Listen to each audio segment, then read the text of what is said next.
매일 아침 책 읽기로 하루를 시작하는 행복 습관, 미라클 독서입니다. 오늘 함께 읽어볼 책은 시그니처, 자기다움을 만드는 7가지 심리 자산, 이항심 지음 다산북스에서 펴낸 책입니다. 차례 먼저 살펴볼게요. 프롤로그, 새로운 시대 나만의 시그니처를 찾아라. 1부, 새로운 일의 시대가 온다.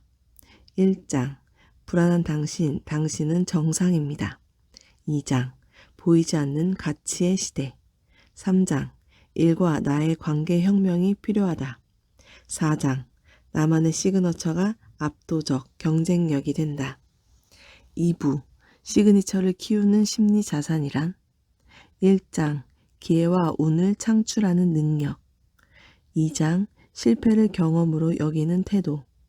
3장, 내가 나를 믿을 때 나타나는 잠재력. 4장, 나를 성장시키는 타인의 신뢰. 5장, 결과에 대한 믿음. 6장, 포기하지 않고 끝까지 해내는 열정. 7장, 내가 하는 일에 선한 영향력. 3부, 심리 자산은 어떻게 길러지는가? 1장, 나를 드러낼 용기.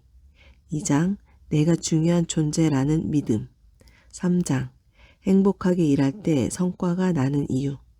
4장, 내가 하는 일에 가치를 부여하는 힘. 5장, 시그니처를 키우는 장소의 비밀. 6장, 다양성을 키우는 시스템. 4부, 시그니처를 확장하기 위한 마인드셋, AI를 하라. 1장, 왜 워라밸 부작용이 생길까? 2장, 인공지능은 우리의 적이 아니다. 3장, 자기다움을 공동체로 확장하라. 4장, 자연은 인간다움의 원천이다. 에필로그, 나답게 살아갈 미래를 꿈꾸며. 목차는 이렇게 되어 있고요. 프롤로그부터 읽어보도록 하겠습니다. 프롤로그, 새로운 시대 나만의 시그니처를 찾아라. 가장 개인적인 것이 가장 창의적인 것이다. 한국인 최초 아카데미 4관왕을 차지한 봉준호 감독은 평소 존경하던 마틴 스콜세지 감독의 말을 빌려 수상소감을 전했다. 이 말에는 작품의 본질에 가장 봉준호다운 것, 자신만의 시그니처를 발현했다는 데 의미가 담겨 있다. 그의 영화를 다른 사람이 대체할 수 있을까? 아마 불가능할 것이다. 영화에 드러난 봉준호 감독의 세계관은 그만의 고유한 정체성을 표현하고 있다. 이렇듯 누구도 대체할 수 없는 나만의 정체성을 시그니처라고 한다. 시그니처의 사전적 의미는 자신의 이름을 적은 서명 혹은 한 사람이나 사물의 대표적인 것이다. 우리 레스토랑의 시그니처 메뉴입니다. 혹은 우리 골프장의 시그니처 홀입니다. 이와 같은 말이다. 이 책에서 시그니처는 누구도 대체할 수 없는 나만의 한 끝, 즉 나를 구성하는 여러 가지 자기다움 중에 나를 가장 잘 드러낼 수 있는 대표적인 감정을 말한다. 우리 안의 보석, 시그니처를 발견하라. 보석을 훔친 도둑이 파수꾼에게 쫓기고 있었다. 도둑은 길거리에 있는 거지의 주머니에 보석을 슬쩍 넣고 도망갔다. 파수꾼을 따돌리고 다시 찾아올 심산이었다. 그런데 도둑은 도망가는 도중에 불의의 사고로 죽었다. 그러면 그 거지는 어떻게 되었을까? 거지는 자신의 주머니에 평생을 편안하게 살 수 있을 만큼 값비싼 보석이 있다는 사실을 꿈에도 모른 채 평생을 구걸하며 살다 생을 마감했다. 고대 인도에서 있었다는 이 이야기를 듣고 우리도 이 불쌍한 거지와 같지 않은지 생각해 보게 되었다. 이미 우리 안에 있는 보석을 알아차리지 못하고 알아차리지 못하니 사용도 하지 못하고 힘들게 외부에서 자신을 구해줄 무언가를 찾고 있지는 않은가? 우리 주머니 속 빛나는 보석이 바로 시그니처다. 이 책을 통해 나는 시그니처의 재료는 외부에서 구하는 것이 아니라 우리 안에 있다는 말을 해주고 싶다. 이를 알아차리기만 한다면 누구나 시그니처를 찾을 수 있다. 이 얼마나 다행인가. 또 시그니처는 고정되어 있지 않다. 나의 성장과 함께 더 확장되기도 하고 사회의 필요와 맥락에 따라 다양한 모습으로 변형될 수도 있다. 다시 말해 시그니처는 우리 삶의 긴 여정 속에서 만들어지고 다듬어진다는 특징을 가졌다. 그러므로 당장 내 시그니처가 무엇인지 모른다고 해서 실망할 필요는 없다. 시그니처가 없는 것이 아니라 있는데 잘 모르고 있을 수도 있고 시그니처를 만들어가는 과정이라서 뚜렷하게 보이지 않을 수도 있다. 과정과 맥락에 중점을 두고 나만의 시그니처를 찾아가는 노력을 해야 한다. 이 책을 통해 나의 시그니처는 무엇인가 생각해보는 계기가 되었으면 한다. 또한 이를 알고 인식하는 것에 그치지 않고 자신의 일과 삶에 적용해 볼 수 있기를 바란다. 나의 삶에 적용해서 내 마음과 행동을 바꾸지 않는다면 내 안에 있는 시그니처의 씨앗은 거지의 주머니 속 보석과 같기 때문이다. 시그니처 프로젝트의 시작. 상당 심리학을 전공하던 내가 그 중에서도 진로 심리학을 연구하게 된 것은 심리학 석사과정의 지도교수이자 멘토인 유성경 교수님의 진로 연구팀에 들어간 것이 계기가 되었다. 진로 심리학은 청소년뿐만 아니라 성인부터 노년까지 전생에 걸쳐 일과 관련된 인간의 심리와 행동을 다루는 학문이다. 주변을 둘러보니 졸업을 하고 좋은 회사에 취직한 친구들조차 진로 고민이 끊이지 않았다. 이 회사를 계속 다녀야 할까? 그만둔다면 무슨 일을 해야 할까 고민하는 사람들이 많았다. 사람이 하루에 8시간 이상 일을 하는데 개인적으로 만족하면서 사회적으로도 의미 있는 일을 하며 살 수는 없을까 하는 고민과 관심에서 진로 심리학에 대한 나의 여정이 시작되었다.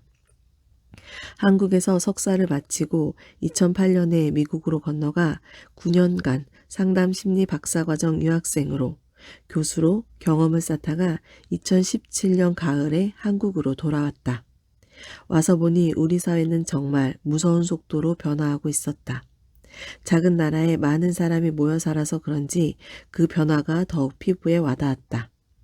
나는 특히 대학교에서 학생들을 가르치는 입장이라 학생들의 취업에 대한 불안감, 빠르게 변화하는 미래에 대한 두려움이 크다는 걸 체감할 수 있었다. 학생들이 종종 자신을 흙수저로 규정하고 난 안 될 거야, 이번 생은 망했어라며 미래의 성공을 스스로 제한하고 무기력감에 빠진 모습을 보면 교수로서 참 안타까울 때가 많았다. 일터에서도 개인의 불안감은 심각했다. 업무 과다, 형식분인 워라밸, 갑질 등으로 사람들은 일하며 자신이 소진된다는 느낌을 받고 있었고 이는 번아웃 증후군으로 이어지고 있었다. 그뿐만 아니라 현재 일을 하면서도 이 일을 언제까지 할 수 있을까? 이 일이 나와 맞는 것인가? 맞지 않고도 계속 할 수 있을까? 그렇다면 나와 맞는 일은 무엇인가에 대해 고민이 끊이지 않았다. 여기에 AI 시대의 도래, 인공지능이 나의 일을 대신하게 되진 않을지 불안해하는 사람도 많았다. 이런 상황에서 학생들과 방황하는 직장인들, 이직이나 창업을 꿈꾸는 사람들에게는 무슨 이야기를 해주어야 할까? 또 기업을 운영하는 리더들이 급격한 사회 변화의 흐름에 적응하기 위해 생각해 볼 문제들은 무엇일까? 일의 미래를 어떻게 준비하고 만들어 갈 것인가에 대한 답을 찾기 위해 연구를 진행한 것이 바로 시그니처 프로젝트다. 2018년 초여름부터 시작된 이 프로젝트를 위해 나는 인터뷰를 진행했다. 자기다운 일을 하겠다는 목표로 기존에 없던 새로운 일을 창출하여 가지 않는 길을 나의 길로 만든 12인의 리더를 직접 만나 깊은 이야기를 나눌 수 있었다. 이전에 직장에 다니던 사람도 있었고 학생이었던 사람도 있었다. 그들이 현재의 일을 시작하게 된 배경은 다양했으나 스스로 더 나다운 일이 무엇인지 고민하고 자신의 시그니처를 찾아 용기 내 움직였다는 것은 공통적이었다. 인터뷰 결과 이들은 놀랍게도 풍부한 심리 자산을 갖고 있었다. 그리고 심리 자산은 결정적으로 이들이 시그니처를 발현하도록 만들어 누구도 대체할 수 없는 경쟁력이 되었다는 점을 알 수 있었다. 또한 심리 자산은 개인이 키울 수 있는 부분도 있지만 일터의 환경이나 문화도 중요한 영향을 미친다는 사실을 알게 되었다.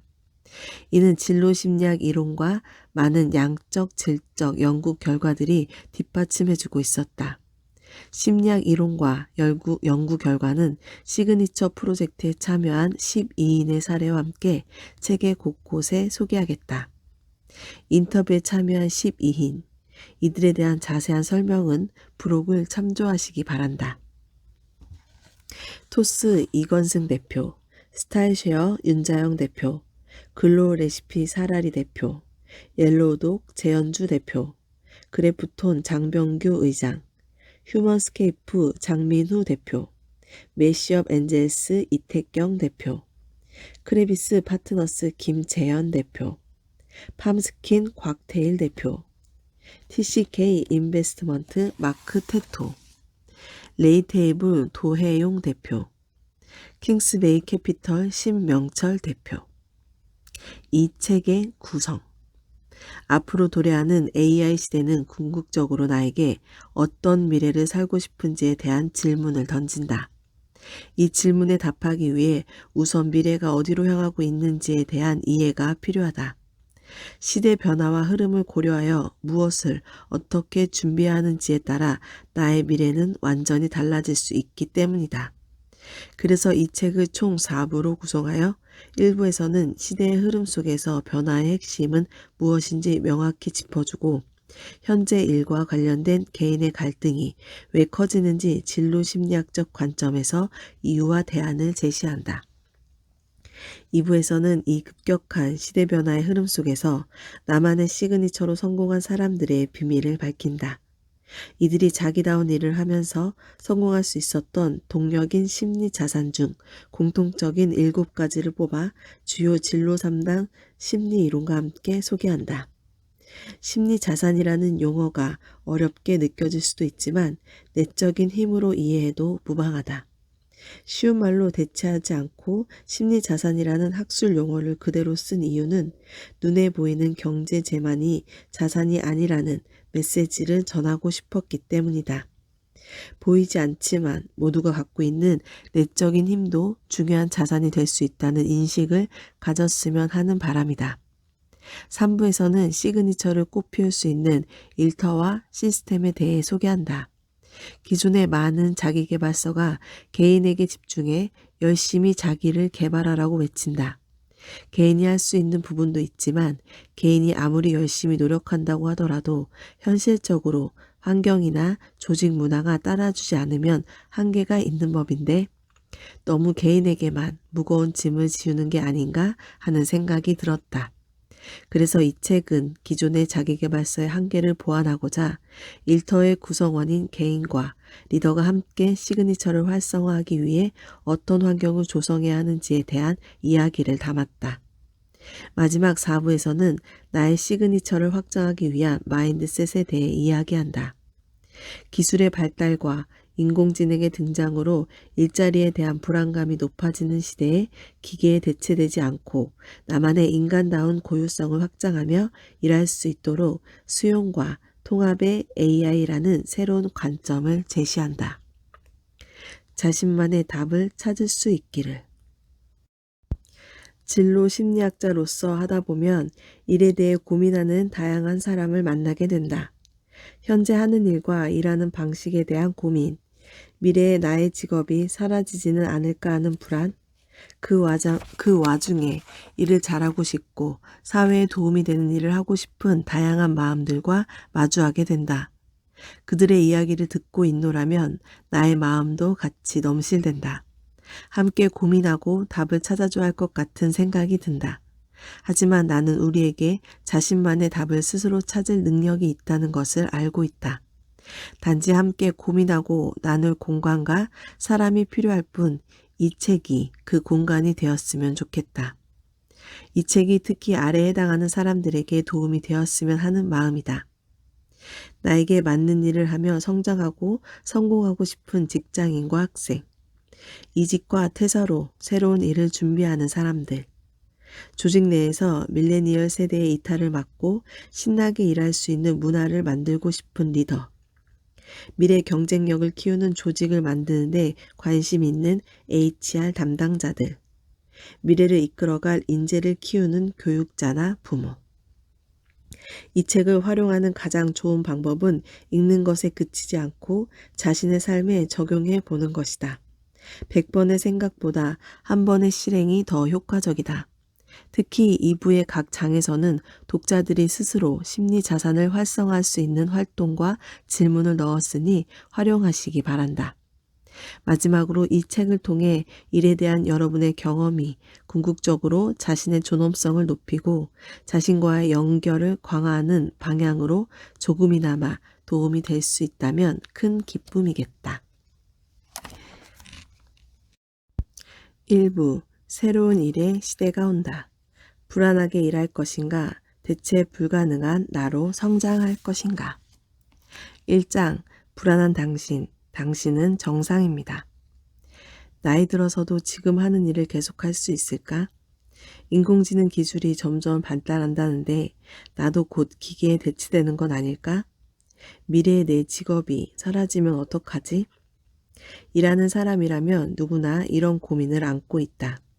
2014년부터 2017년까지 방송했던 비정상회담이라는 프로그램이 있다. 매회 다양한 직업을 가진 출연자가 안건을 들고 나와 땡땡한 나, 비정상인가요? 라고 질문하면 각기 다른 나라에서 온 사람들이 본인 나라의 문화나 배경을 바탕으로 이야기하면서 함께 답을 찾아가는 프로그램이었다. 지금도 많은 사람이 비정상회담의 출연자들처럼 일을 하고 있지만 불안한 나, 비정상인가요? 라고 묻고 싶을 것이다. 우리는 실제로 변화의 물결 속에 있고 가까운 미래에 더 커다란 변화의 물결을 경험할 예정이다. 변화는 그 자체로 좋고 나쁨의 의미가 포함되지 않고 중립적이다. 그리고 변화는 아무도 경험하지 못했다는 점에서 예측 불가능하고 모호하다는 속성을 가지고 있다. 이런 상황에서 불안을 느낀다면 개개인마다 차이가 있겠지만 지극히 정상적이고 당연한 반응일 수 있다. 오히려 그 변화 속에서 자신이 기대하는 결과를 만들어 잘해내고 싶은 사람들이 더 불안감을 느낄 수도 있다. 현재 일을 하면서 불안감을 느끼고 있다면 그것은 당신이 기계에 대체되지 않고 내 일을 계속 잘하고 싶어 한다는 뜻이기도 하다. 그러므로 불안한 마음이 잘하고 싶은 마음에서 나왔는지 아니면 다른 특정한 이유에서인지 먼저 들여다보고 이해할 필요가 있다. 불안한 마음의 본질을 이해했다면 여기에 그치지 말고 불안을 잘 다루는 게 중요하다. 대다수가 불안함을 느끼지만 나는 불안을 어떻게 다룰 수 있을지 먼저 생각해 보자. 요즘 다양한 독서 모임이 늘어나고 퇴근 시간에 새로운 걸 배우려는 사람들이 늘어나고 있다. 이런 현상은 미래에 대한 불안이 새로운 것에 대한 학습과 성장의 연료로 활용되고 있는 사례들이다. 나도 현재 진행하고 있는 연구 주제와 관련해서 다양한 직업을 가진 사람들의 경험과 관점을 들어보기 위해 다양한 독서 모임과 커뮤니티 모임에 참석하고 있다. 다양한 연령대와 직업을 가진 사람들이 온종일 일하고 와서 밤 늦게까지 열띤 토론을 벌이는 걸 보면 그 열정에 감탄이 나올 정도다. 자신만의 방식으로 미래에 대한 불안을 성장 동력으로 변환시키는 이들의 치열한 노력을 보고 있노라면 진로 심리학자로서 나의 역할은 무엇인지 생각해 보게 된다. 먼저 이들에게 그리고 여러분에게 이런 메시지를 전하고 싶다. 일하고 있지만 불안한 당신은 지극히 정상입니다. 불안이라는 연료를 미래의 성공 동력으로 사용하기 위해서는 무엇보다 현재 우리 시대를 관통하고 있는 거대한 흐름을 아는 게 중요하다. 따라서 1장에서는 새로운 시대의 일의 흐름과 패러다임이 어떻게 변화하고 있는지 거시적 맥락에서 짚어보려고 한다. 미래의 일, 게임의 룰이 바뀌고 있다. 부루마블이라는 보드게임이 있었다. 나도 어릴 때 부루마블을 참 좋아했다. 친구들과 게임을 하면서 부산도 사고 서울도 사고 베니스도 샀다. 구매한 도시에는 집이나 별장을 짓기도 했다. 여느 게임이 그렇듯 부루마블을 잘하려면 규칙을 아는 것이 무엇보다 중요하다. 그런데 부루마블을 계속하다 보니 설명서에 쓰여있지 않은 숨은 법칙을 발견하게 되었다. 바로 다른 팀보다 빠르게 게임판을 돌면서 게임 초반에 토지를 최대한 선점해야 한다는 점이었다. 토지를 먼저 사 놓아야 다른 팀에게 통행세를 받을 확률이 커지고 그 자리에 집이나 빌딩을 지으면 게임에서 이길 확률이 높아지는 원리였다. 나는 성인이 되어서야 토지를 사고 집을 짓고 월세를 받는 등의 자본주의와 독점의 개념이 부루마블에 반영되어 있다는 사실을 깨달았다. 그러고 보면 부루마블의 원래 이름도 모노폴리, 독점이다. 세상을 사는 모습도 부루마블 게임과 크게 다르지 않다. 이 게임에 승리하기 위해서도 설명서에 적힌 규칙이 아니라 눈에 보이지 않는 숨은 원리나 패턴을 간파하고 내 삶에 적용하는 응용력이 중요하다. 그런데 우리가 사는 세상을 움직이는 숨은 법칙이 지금 크게 변하고 있다.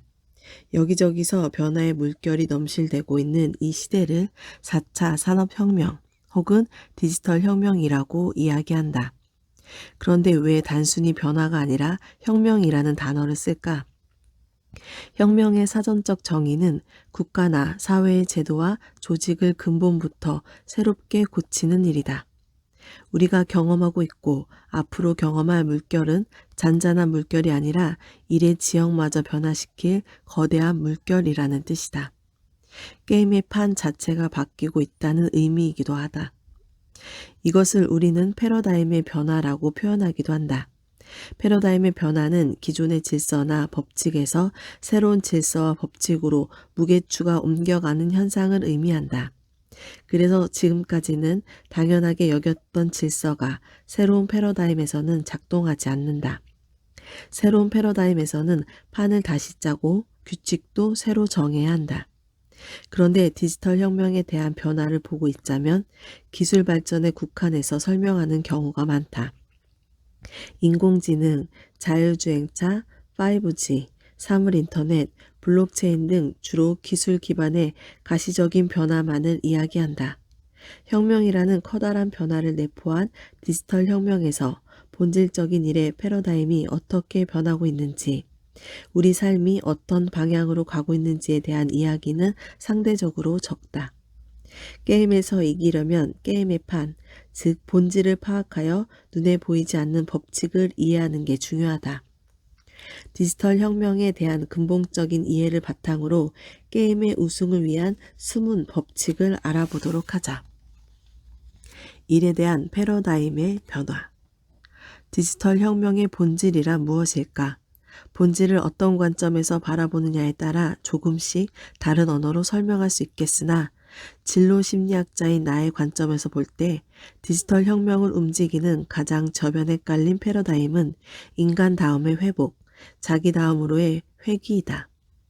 아이러니하게 들릴지 모르겠지만 디지털 혁명은 기술적 진보를 바탕으로 이 시대를 살아가는 우리 내면의 목소리가 발현된 결과물이기도 하다. 의식하든 의식하지 못하든 이 변화의 물결을 만들고 있는 건 우리 안에 자기다움이라는 욕구다. 산업화의 부작용으로 나와 내면의 연결고리가 느슨해지면서 내가 무엇을 원하는지, 무엇을 하고 싶은지 모르는 정체성의 위기 속에서 자기다움이 더욱 절실해졌기 때문이다.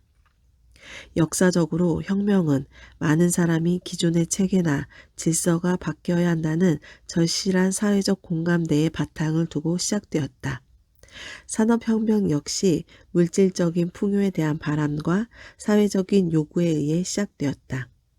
이를 통해 공장에서 대량 생산으로 생산 가격을 낮출 수 있게 되면서 우리는 바라던 물질적 풍요를 경험했다.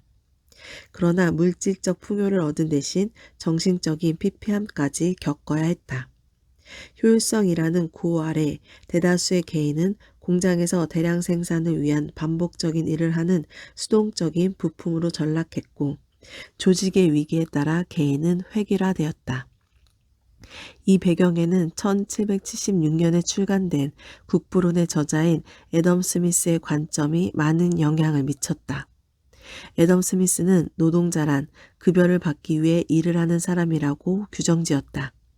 그의 관점에 따르면 고용주는 일이 노동자에게 어떤 의미가 있는지 혹은 어떻게 동기부여가 되고 있는지 관심이 없을 수밖에 없었다.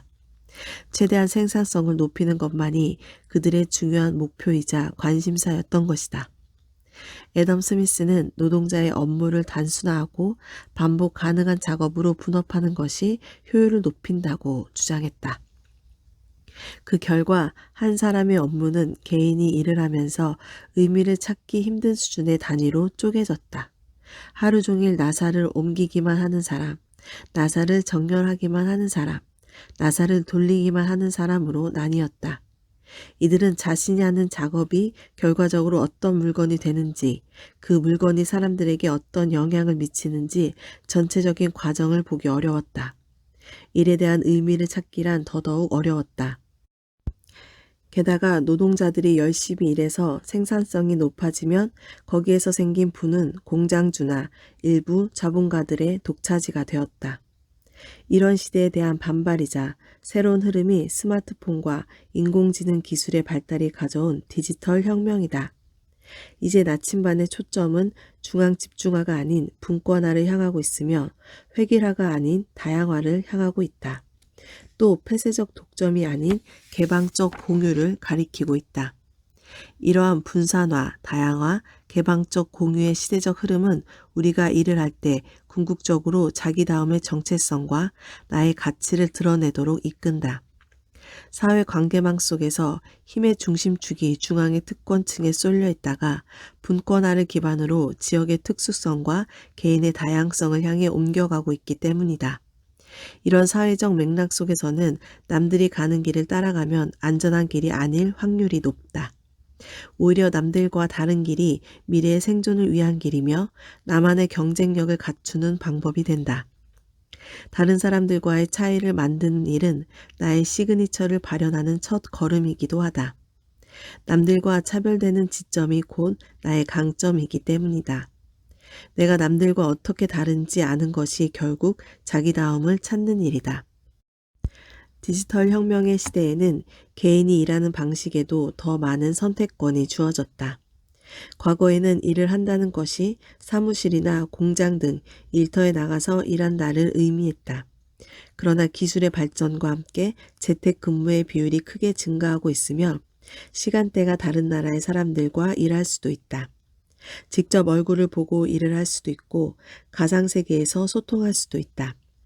이처럼 일하는 방식에 대한 선택지가 많아진 상황에서 어떤 방식으로 일해야 나에게 가장 효율적인지 파악하는 일도 중요한 요소가 되었다.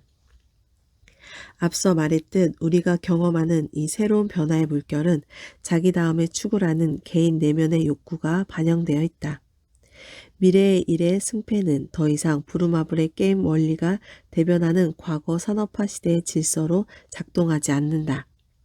내가 하는 일을 선택하고 일을 하는 방식에서도 이전과 다른 게임 원리가 적용되고 있으며 생산자와 소비자 입장에서도 기존과 다른 선택의 기준이 나타나고 있다. 다음 장에서는 어떠한 선택 기준의 원리들이 우리를 움직이기 시작했는지 살펴보자. 2장 보이지 않는 가치의 시대. 저는 어제 바로 퇴사한 땡땡땡입니다. 반갑습니다. 소개가 끝나자마자 참석한 사람들이 외쳤다. 우와, 정말 축하드립니다. 대단해요. 멋져요. 다들 부러운 눈빛으로 박수를 쳤다.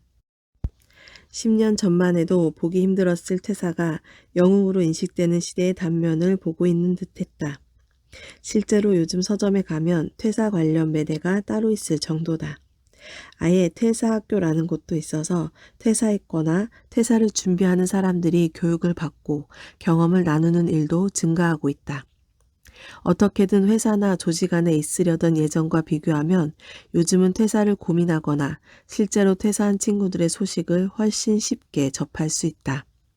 반면 회사를 운영하는 사람을 만나 이야기해보면 또 다른 고민을 토로한다. 요즘 직원들을 뽑아서 교육시키고 직원들이 회사에 적응할 만하면 자꾸 나가서 고민입니다. 예전보다 직원 복지나 근무 환경에 훨씬 신경 쓰는데도 소용이 없어요. 멀쩡히 일을 잘하고 아끼는 직원이 갑자기 사표를 내밀 때가 가장 당황스러워요. 도대체 뭐가 문제인 걸까요? 이처럼 개인 못지않게 조직을 운영하는 리더도 퇴사와 관련된 고민이 깊었다. 한국고용정보원의 2019년 조사에 따르면 입사 후 2년 내에 그만두는 청년 취업자의 비율이 43%나 된다. 요즘 대학생들을 보면 그야말로 전쟁이라 할 만큼 치열하게 취업 준비를 한다. 학점 관리는 물론이고 고시 공부를 하듯이 입사 시험을 준비하고 다양한 스펙을 쌓기 위해 노력한다. 이렇게 어렵게 노력해서 취업해도 퇴직률과 이직률은 높아지고만 있으니 어찌 된 일일까? 혹시 보이지 않는 가치 기준이 우리가 하는 일과 직장 선택에 영향을 미치고 있는 건 아닐까? 일이 나에게 잘 맞더라도 직장의 동료로부터 인정받기 어렵다거나 위계 질서가 강한 직장 분위기 때문에 스트레스를 받아 심각하게 이직을 고려하는 밀레니얼 세대가 많다. 지금은 일을 선택할 때 일이 나와 잘 맞는지와 더불어 일하는 사람들 그리고 조직의 문화와 가치가 나와 잘 맞는지도 중요하게 여기는 시대다. 연봉보다 중요한 사람 그리고 조직 문화. 나는 일과 관련된 주제로 토론을 나누는 독서 모임을 하고 있다. 그곳에서 여러 분야에서 일하는 사람들의 이야기를 들을 기회가 많다. 그 모임에서 알게 된 나래 씨는 누구나 들으면 알만한 대기업에 다니다가 최근 스타트업으로 이직을 했다. 그녀는 전보다 연봉은 훨씬 낮지만 일하면서 더 행복하고 만족한다고 했다. 이를 경제적인 수단으로 바라보는 관점에서는 그녀의 선택이 의심스러울 수 있다. 월급이나 복지 혜택이 훨씬 낮은 곳으로 자발적으로 이직을 한 데다 전보다 더 행복하다니 무슨 말일까? 나래 씨의 사정은 이랬다. 이직하기 전에 다니던 회사는 워낙 규모가 큰 대기업이고 남자 직원들이 많은 부서에 속해 있어 상대적으로 어리고 여성이었던 나래 씨가 적응하기 힘들었다고 한다. 출근하면 일단 40여 명의 선배 직원들에게 일일이 인사를 한 후에 근무를 시작해야 했다.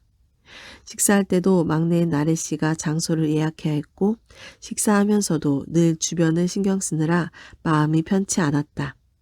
일하는 곳의 문화가 위계적이고 불편하다 보니 그녀는 주어진 일만 열심히 하고 근무 시간 외에 업무를 하거나 야근하는 것에 대해서는 부정적이었다. 그래서 늘 워라밸을 외치며 칼퇴근을 준비하곤 했었다. 반면 이직한 회사는 이전 회사와 하는 일은 비슷해도 업무량이 더 많을 때도 있지만 함께 일하는 사람들이 서로를 따뜻하게 응원해주는 분위기라 더 즐겁게 일하고 있다는 것이다. 예전보다 더 많은 시간을 회사에서 보내고 연봉도 줄었지만 그녀는 지금의 선택을 전혀 후회하지 않았다. 진로 상담을 하다 보면 많은 사람이 대기업에 다니던 당시의 나레스처럼 저랑 이 일이 안 맞나 봐요. 저는 이 일을 좋아하지 않는 것 같아요. 라고 말한다. 그런데 조금 더 이야기를 나누면 사실 일을 싫어하는 게 아니라 조직의 문화나 동료가 안 맞아 힘든 경우가 많다. 아무리 내가 좋아하는 일을 하더라도 동료와 갈등이 있거나 일에 집중하기 힘든 분위기라면 일하는 게 싫어진다.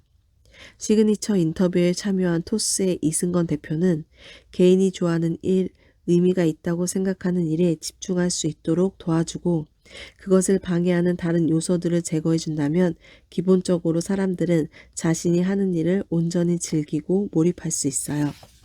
오히려 일을 그만하고 쉬라고 말려야 할 거예요. 라고 말한다. 일 외의 요소 때문에 본질적인 업무나 일에 방해를 받고 있는 직장인이라면 누구나 공감하는 이야기일 것이다.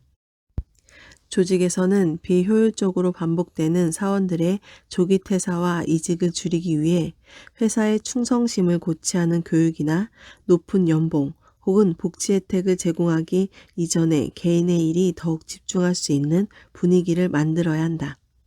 구성원들도 자신이 좋아하는 일을 즐겁게 하기 위해서라도 일을 집중하는 데 방해되는 문화적인 요소나 제도가 무엇인지 고민해볼